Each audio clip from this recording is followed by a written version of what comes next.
Welcome back to the School of Public Policy Data Seminar series. Today we are going to be switching it up just slightly. In session 2, we are going to be covering cleaning and manipulating data in one of the modules, and in a separate module, we are going to be introducing a little modeling.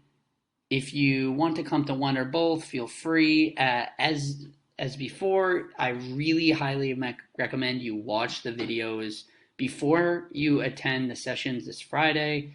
It will help you, I think, kind of keep up with what I'm going over. And a lot of what I will be doing in the live sessions will be rehashing and answering questions with respect to the videos. So please come prepared if you can. If you can't, that's welcome as well. But I just want you to know that that's how I would do it if I was studying code. Now, this week's session is going to be located in that R folder, and as you can see, there's now this session 2 folder. So let's click on that, and going in, let's start with module 3, which is that manipulation and kind of cleaning of the data.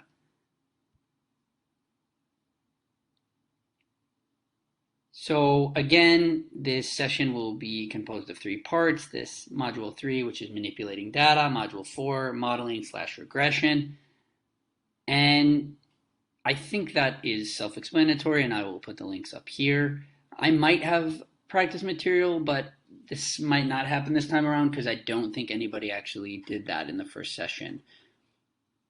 Now, let's just quickly review what we did last week. So we want to just, again, rehash how to import data into our RStudio. Again, if we want to start a new project, we just click on this new project here, and then it will upload.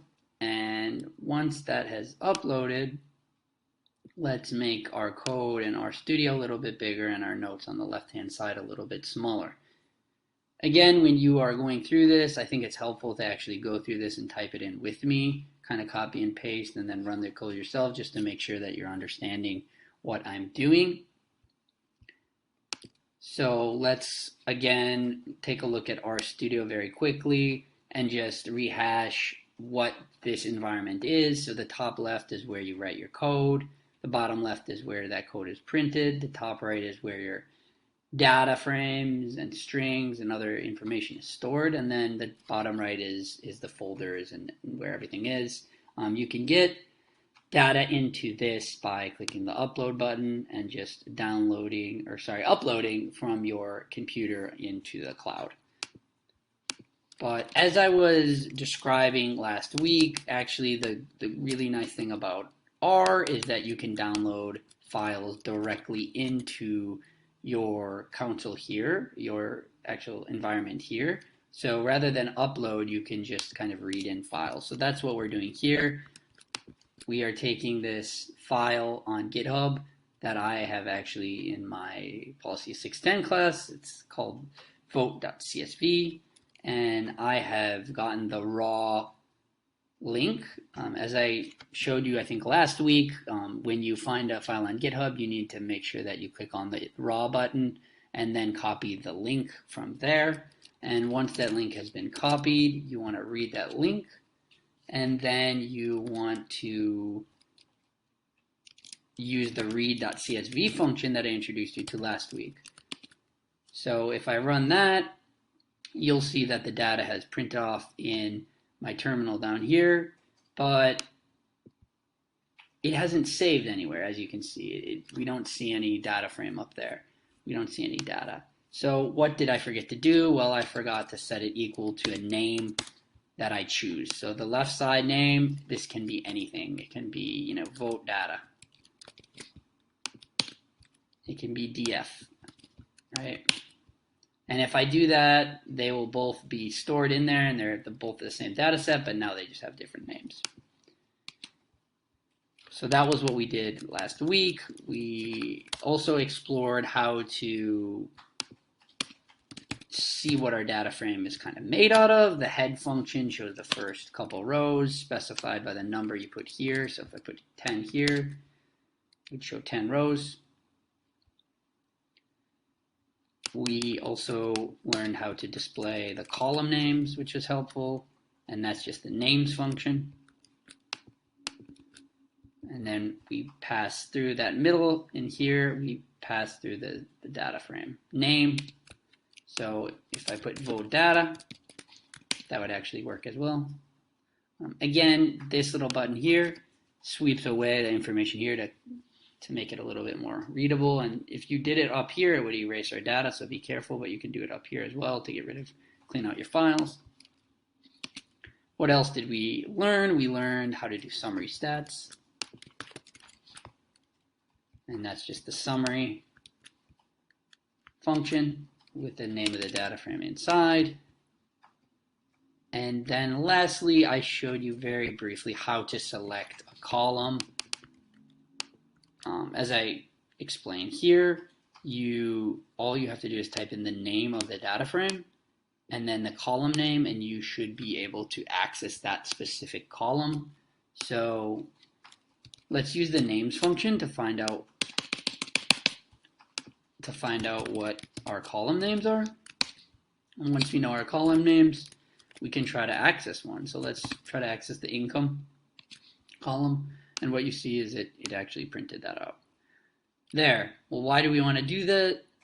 Because we can use a variety of functions on those columns. So for example, the mean function will allow us to see the mean of whatever column we've grabbed. Standard deviation function will allow us to do the same. So okay, let's say I forget what those column names were. Let's run that again. Let's take the standard deviation of, let's do education. Okay, so that was just a very quick summary of what we did. I want to jump into what we will cover this week. This is a really important point here. So when we are installing a library, a lot of people have a lot of difficulties. And actually, I should mention what a library is to begin with. So a library is essentially a way to access functions that are not built into R initially. So let's just look back up to this example that I showed you. Print is a function, read CSV is a function, head is a function, names is a function, so on and so forth. But these are all functions that are actually built into R itself. So a lot of times, though, there's functions that aren't built into R. And so when we want to access those functions, we will upload a library. And those libraries will allow us a variety of functions. And this could range from maps to graphs to machine learning algorithms, you name it. The one that I want to show you today is a library called dplyr. So the first step to installing a library is to type in install.packages and then the name of the library in quotes. So I actually already installed it, so that's why it's doing that. But if I restarted it, if I restarted R, you would have to download the package again, and so that's what I'm doing here. So install.packages, and it takes usually a few minutes to load. And after it has been installed, so it's actually still installing, you can see this little stop sign means it's going, it means it's thinking. And so after you see the downloaded source packages are in, yada yada, if you see this, it downloaded, and now we can use step 2, which is to run library and then the name of that package that you installed. Now there's some warning messages here, but it did successfully install, and the way we can check that is if we run that, again, that library dplyr, you'll notice that it's blue, which means that it's working. So that this means it's working when it's in blue. Now, a lot of people, again, just make mistakes by not installing the package and trying to run this right away and then seeing an error. And then people get a little bit confused, but just make sure that you've installed it. Now, someone asked me today in the TA session, do I need to do this every time? And the answer to that actually is no. You don't need to install the packages every single time. If you saved this workspace, you don't need to install it again. However, if you open a new workspace in R, if you were to do a new project, you would have to of course, install this again and go through that process. But if I were to shut this down and come back to it, I would not have to install it again. Okay, so what does this exactly allow us to do? So in dplyr, there's a variety of functions, and these functions you can use them by using this pipe operator that I'm showing here. On a Mac, the shortcut for this is Command-Shift-M, and on a PC, it's Control-Shift-M. And what that does is it allows you to run a function by typing in the name of the data and then followed by the operator and then the function. So I can contrast this with what I showed you last week, which is the head function, and then inside I wrote the data, and then I wrote the number of rows. Whereas if we use the pipe operator, we can just simply write the function, and we can use it to access this data that we're specifying. So these will actually give the same answer. Now I'll show you why that's convenient below. So the first function we are going to look at in dplyr is the select function. Now the select function allows you to select specific columns, and it's pretty self-explanatory, I think. Let's just take a look first at our data. So our data you can look at by clicking this little button here at the top right, and it will show you all of the data, all of the rows and all of the columns. So what if I wanted to just select one row or one column or two columns? Let's just do one to begin with.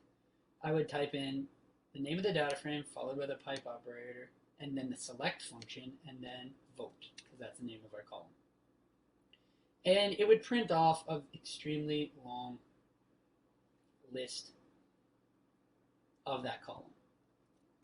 Now if we wanted to just see the first 5 rows of that vote column, all we would do is attach on another pipe operator and the head function, and it would show us the first 5. And I use this a lot in these examples here, just to make it a little bit easier to read. Now, I'm actually going to clear this data out here just to show you something. I need to now re-download that data. But what I wanted to show you is that if you noticed here, when I ran this function, it's just printing it out here. But say we wanted to save a new data frame with some of the columns, not all of the columns in our original data set. What we would do is we would type in exactly what I have here, but what we actually need to do is we need to add a name. Of course, it needs to be spelled together, followed by an equal sign, followed by that same exact code. And what you will notice is that now we have a new data frame, and that new data frame actually just has only 2 columns. Now, I really like to do this, and I think it's what makes it a little bit easier to use than Stata, is because we can just make different copies of the original data set without actually manipulating that original data set. So we can always have the original copy, and we can refer back to it. So if I make major changes, this is actually usually what I do, just as a heads up. So we can also use a little bit more advanced conditions when we want to select columns. Like, for example, we can select columns that start with a certain letter. So in this example, I'm selecting columns that start with the letter V, and as you can see, vote got selected. You can also select columns that end in a certain letter. And so in this example, ION, I'm telling it to look for columns that end in ION, and we get education column. And you can also do this with any letter, and that's the contains function. I'm just kind of cleaning this up here. And that will select any column with a C.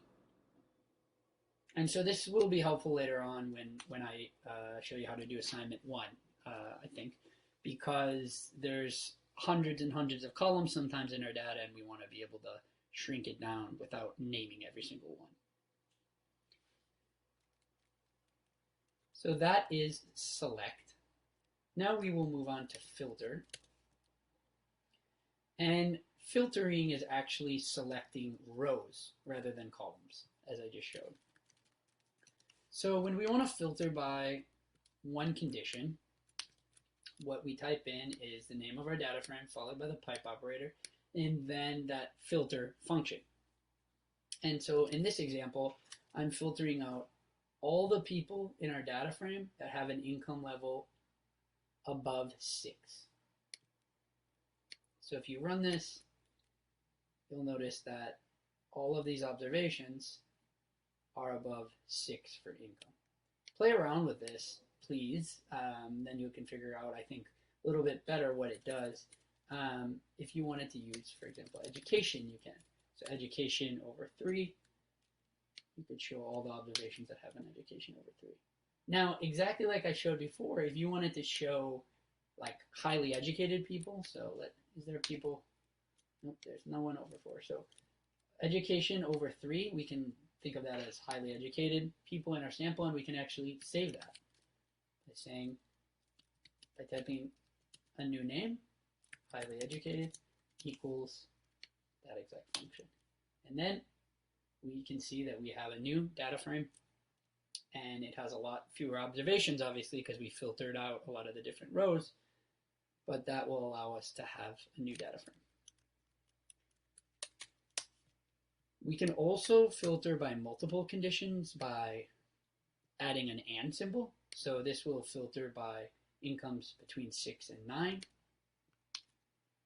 And as you can see, income is between 6 and 9 for all these observations. If we want, we can always, of course, as I mentioned earlier, add the head function to just make it a little bit easier to read, but we don't have to. We can also filter by not equals condition, which is the name of the column that we are selecting and then that we're filtering on, and then not equals is exclamation point equals, and then whatever it is that you don't want it to be equal to. So in this example, I want to show only the people who did not vote, so whose vote is not equal to 1.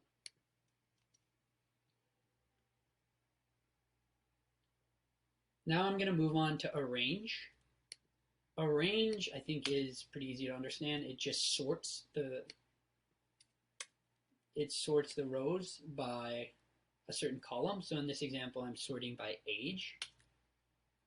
And what you'll notice is that age here, this column, has been sorted. So starting with the lowest, it's in ascending order.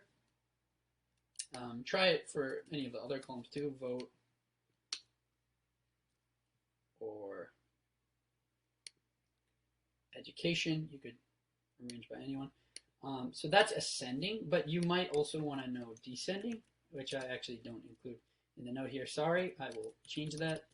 But descending is the same exact function, but inside the range function, you put DESC, so that's descending, and then age, or whatever it is that you want to see. And then run it, and you'll see that it's now been sorted. Now again, if you wanted to save this data frame, you could type in a new name followed by the equal sign, and then you always want to get rid of the head when saving a new data frame, because we don't want to just save the first 5 rows, we want to save all the rows, and then you'll notice that we have a new data frame there. Now I want to get on to the mutate function, and the mutate function allows us to create a new column. The first example that I'm showing here is actually a little bit complicated, so let's make it a little less complicated. So we type in the name of our data frame, followed by the pipe operator, followed by mutate, and inside we put the first thing we type is the new name of our column. So this can be anything. So your name, you can put it, you can make it up. So let's just do income plus 10 equals the income variable, or the income column, plus 10. And let's actually put the head function on there just to make it a little bit easier to read.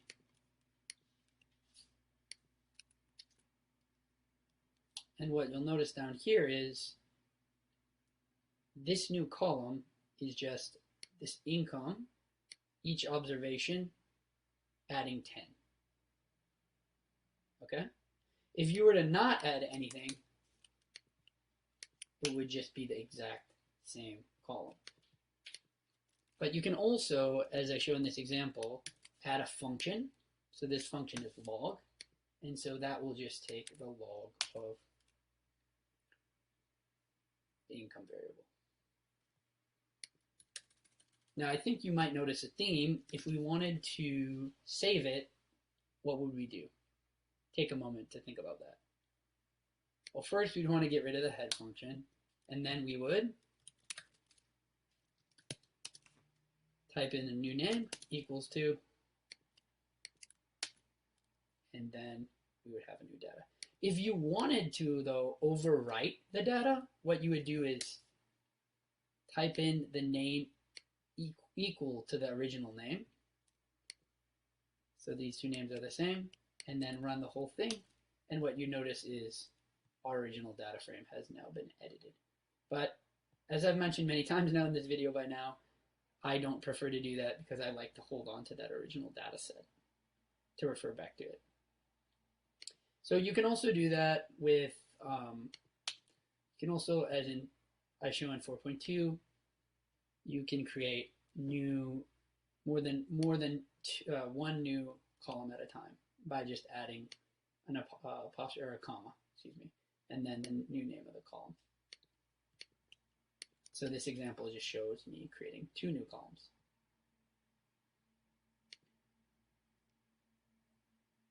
So now I want to just cover the very last two functions that we're going to be using a lot more in the coming videos, summarize and group by. So summarize is relatively easy, I think, to understand. It's the name of our data frame followed by the summarize function. And then let's just show you one example at a time. I want to take the mean of education.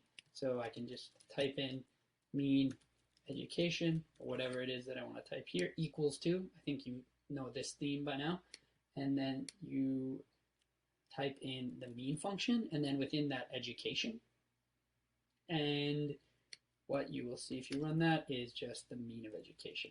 But this is nice function. This is a nice function to use because you can add